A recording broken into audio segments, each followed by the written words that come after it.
Welcome to Logico knowledge sharing program. আজকে আমি একটি নতুন ভিডিও বানাচ্ছি অনেক দিন পরে। আর ভিডিওটি হলো পিওই সুইচ সম্পর্কিত। পিওই সুইচ সম্পর্কে আসলে আমরা যারা পিওই সুইচ নিয়ে কাজ করি, বিশেষ করে CCTV camera, IP CCTV camera নিয়ে কাজ করি, তারা সবাই মোটামুটি এ সম্পর্কে আমাদের আইডিয়া আছে। কিন্তু পিওই সুইচের যে প্রোটোকলগুলো পিওই সুইচে অ্যানাবল থাকে, সেই প্রোটোকলগুলো সম্পর্কে আমাদের কতটুকু ধারণা আছে। আসলে কোনো একটি প্রোডাক্ট নিয়ে কাজ করতে গেলে তার বিষয়ে, সেই প্রোডাক্টের বিষয়ে সর্বোচ্চ নলেজ না হলেও মিনিমাম যতটুকু নলেজ প্রয়োজন ব্যবহারের ক্ষেত্রে, ততটুকু নলেজ আমাদের ক্যারি করা উচিত। সেই জায়গা থেকে আসলে এই ভিডিওটি তৈরি করা। তো পিওই সুইচে সাধারণত তিনটি প্রোটোকল থাকে। প্রোটোকলগুলো হলো 802.3 AF, 802.3 AT এবং 802.3 BT। এই তিনটি প্রোটোকলেই মূলত পিওই সুইচগুলো আমরা মার্কেটে পাই। কিন্তু আমরা কি জানি এই তিনটা প্রোটোকল কি কাজে ব্যবহার করা হয়, বা এই তিনটা প্রোটোকল কোনটি থাকলে সুইচ কোন কাজে ব্যবহার করা যাবে পিওই সুইচ? আমরা মনে হয় অনেকেই এই বিষয়ে খুব একটা ক্লিয়ার না। এই প্রোটোকলের কোন সুইচটি কোন কাজে ব্যবহার করবেন সে সম্পর্কে বিস্তারিত আলোচনা করব। তো আমরা জানি পিওই সুইচ পাওয়ার এবং ডাটা দুইটা একসাথে ট্রান্সমিট করে, এজন্যই এটিকে পিওই সুইচ বলা হয়, পাওয়ার ওভার ইথারনেট সুইচ বলা হয়। তো ডাটার ক্ষেত্রে 10/100 এবং আপনার 100/1000 যে ডাটা স্পিড, এই দুইটা ক্যাটাগরিতে সুইচ পিওই সুইচ পাওয়া যায়, অর্থাৎ নর্মাল পিওই সুইচ এবং গিগা পিওই সুইচ ডাটা ট্রান্সমিশনের ক্ষেত্রে। এবং পাওয়ারের ক্ষেত্রে আমরা কি কোনো আইডেন্টিফিকেশন জানি? আমার মনে হয় পাওয়ারের ক্ষেত্রেই আমরা অনেকেই জানি না, এবং এই তিনটি টার্মই হচ্ছে বা প্রোটোকলই হচ্ছে পাওয়ার রিলেটেড। প্রথমে যে প্রোটোকলটি আছে সেটি হলো 802.3 AF। এই প্রোটোকলটি 15.4 ওয়াট পর্যন্ত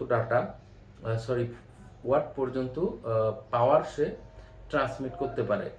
অর্থাৎ এই ডিভাইসে আপনি 15.4 ওয়াট এর বেশি কনজিউম করে এমন কোনো পিওই প্রোডাক্ট বা পিওই ডিভাইস এই সুইচে, এই স্ট্যান্ডার্ডের সুইচে আপনি লাগাইতে পারবেন না। তো 802.3 AF এই সুইচে আপনি কি ডিভাইসগুলো ইউজ করতে পারবেন?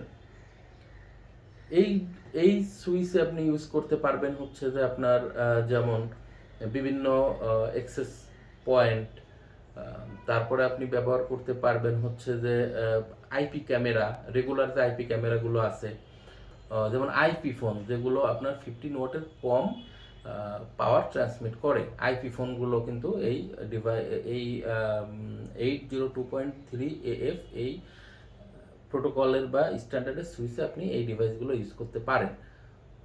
তো আমরা বুঝলাম যে 802.3 AF এই সুইচটিতে আমরা লো পাওয়ার কনজিউম করে এমন ডিভাইসগুলো, পিওই ডিভাইসগুলো ইউজ করতে পারবো। হ্যাঁ, এখন দ্বিতীয় যে প্রোটোকলটি আছে, এই প্রোটোকলটির স্ট্যান্ডার্ড হলো 802.3 AT। এটি ট্রান্সমিট করতে পারে আপ টু 30 ওয়াট পাওয়ার। তো এই ডিভাইসটি কম্পেয়ার উইথ এএফ, এটি প্রায় 50% বেশি পাওয়ার আপনার ট্রান্সমিট করতে পারে, অর্থাৎ ওটি 14.4 এবং এটি হচ্ছে যে 802.3 এটি হচ্ছে আপ টু 30 ওয়াট পর্যন্ত পাওয়ার ট্রান্সমিট করতে পারে। অতএব এখানে একটু বেশি পাওয়ারফুল ডিভাইসগুলো আপনারা ইউজ করতে পারবেন। কি কি ডিভাইস ইউজ করতে পারবেন? এখানে আপনারা ইউজ করতে পারবেন আপনার পিটিজেড ক্যামেরা, যেগুলো কিনা 10x 20x এবং আপনার 32x পর্যন্ত যে ক্যামেরাগুলো আছে, এগুলো আপনারা এই টেকনোলজি থাকলে এখানে ইউজ করতে পারবেন।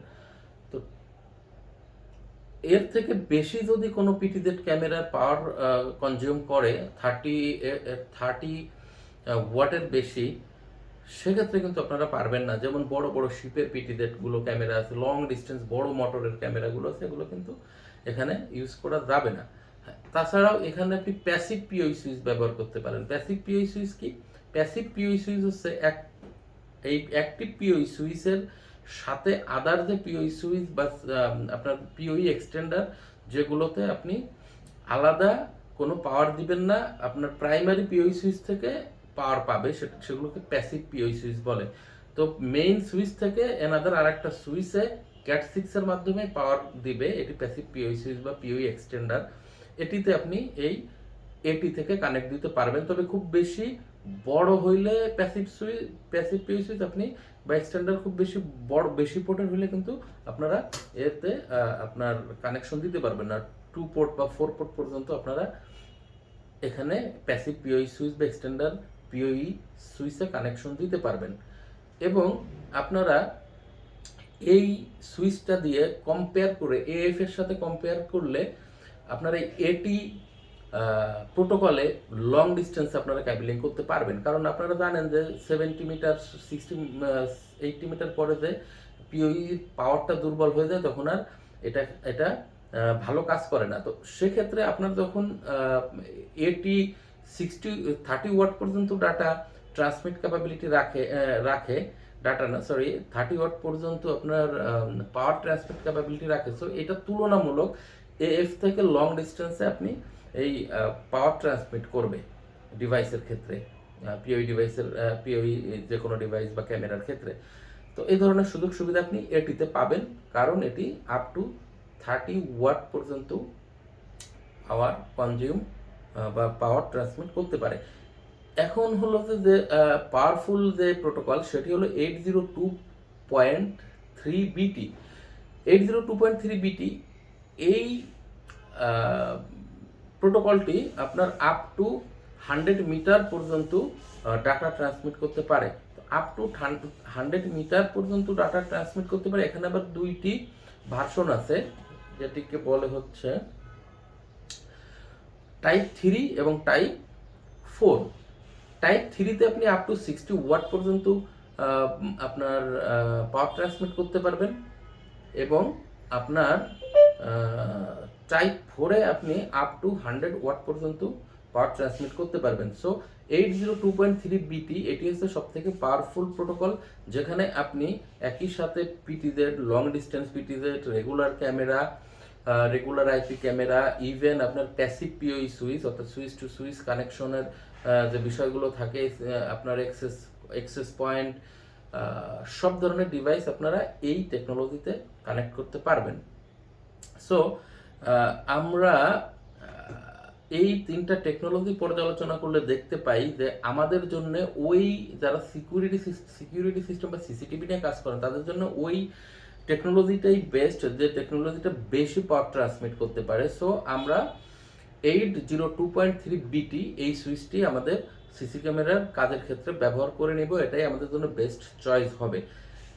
সেক্ষেত্রে মার্কেটে আসলে যেসব সুইচ পাওয়া যায়, হিগবিশন বলেন, দাহুয়া বলেন, জবিসন বা আদার যেসব সুইচেস পাওয়া যায়, টেন্ডা, টিপি লিঙ্ক, এদের কোনো ডিভাইসেই কোন পোর্টগুলো এএফ, এটি এবং বিটি এগুলো আপনার আইডেন্টিফাই করা থাকে না। সেক্ষেত্রে আপনারা একটা ব্র্যান্ড বাংলাদেশে আছে, সেটির নাম হচ্ছে যে এই ব্র্যান্ডটি জেনেটা, এই ব্র্যান্ডটির সুইচ ইউজ করতে পারেন। এই ব্র্যান্ডে আপনার সুইচের স্পেসিফিকেশন এমনভাবে দেওয়া থাকে যে কত নাম্বার পোর্ট কি এএফ বা এটি, কত নাম্বার পোর্ট হচ্ছে যে আপনার বিটি। সো এই প্রোটোকলগুলো পোর্ট অনুযায়ী আইডেন্টিফাই করা থাকে। সেক্ষেত্রে আপনার এই সুইচগুলো ব্যবহারে আপনারা আপনাদের পিওই যে ডিভাইসগুলো ইউজ করবেন সেগুলোর পাওয়ার অনুযায়ী আপনারা পোর্ট চুজ করে নিতে পারবেন। তো সেক্ষেত্রে আমরা এখানে একটি সুইচের এক্সাম্পল আমরা আপনাদের দেখাবো। আপনার জেনারেটর, এখানে একটি সুইচ আছে, দেখতে পাচ্ছেন এখানে এএফ, এটি এবং বিটি, তিনটা টেকনোলজি কিন্তু এখানে আমরা দেখতে পাচ্ছি। তো তিনটা টেকনোলজি আপনার এখানে প্রথম যে 6টি পোর্ট আছে, এই 6টি পোর্ট কিন্তু আমাদেরকে দেখাচ্ছে হচ্ছে এগুলো এএফ অ্যান্ড এটি, অর্থাৎ আপনার আপ টু 30 ওয়াট করে কনজিউম করবে। লাস্ট যে দুইটা পোর্ট 7 এবং 8, এই দুইটা পোর্ট হচ্ছে বিটি, অর্থাৎ এই দুইটা পোর্ট আপনার ট্রান্সমিট করতে পারে up to 60 watt or 100 watt পর্যন্ত পাওয়ার ট্রান্সমিট করতে পারে। সো এখানে কিন্তু এটি আইডেন্টিফাই করা আছে। সো আপনারা নেক্সট টাইম পিওই সুইচ সিলেক্টের ক্ষেত্রে এই বিষয়গুলো মাথায় রাখবেন, আপনাদের প্রজেক্টে অনেক হেল্প হবে। Thank you for watching. আর আমাদের চ্যানেলটি সাবস্ক্রাইব করা না থাকলে প্লিজ সাবস্ক্রাইব করে দিন। নেক্সট ভিডিও আমরা কোন বিষয়ে করতে পারি সে বিষয়ে আমাদেরকে কিছু ধারণা দিন, সো আমরা সেই বিষয়ের উপরে ভিডিও করার চেষ্টা করব। Thank you for watching, thank you for stay with us.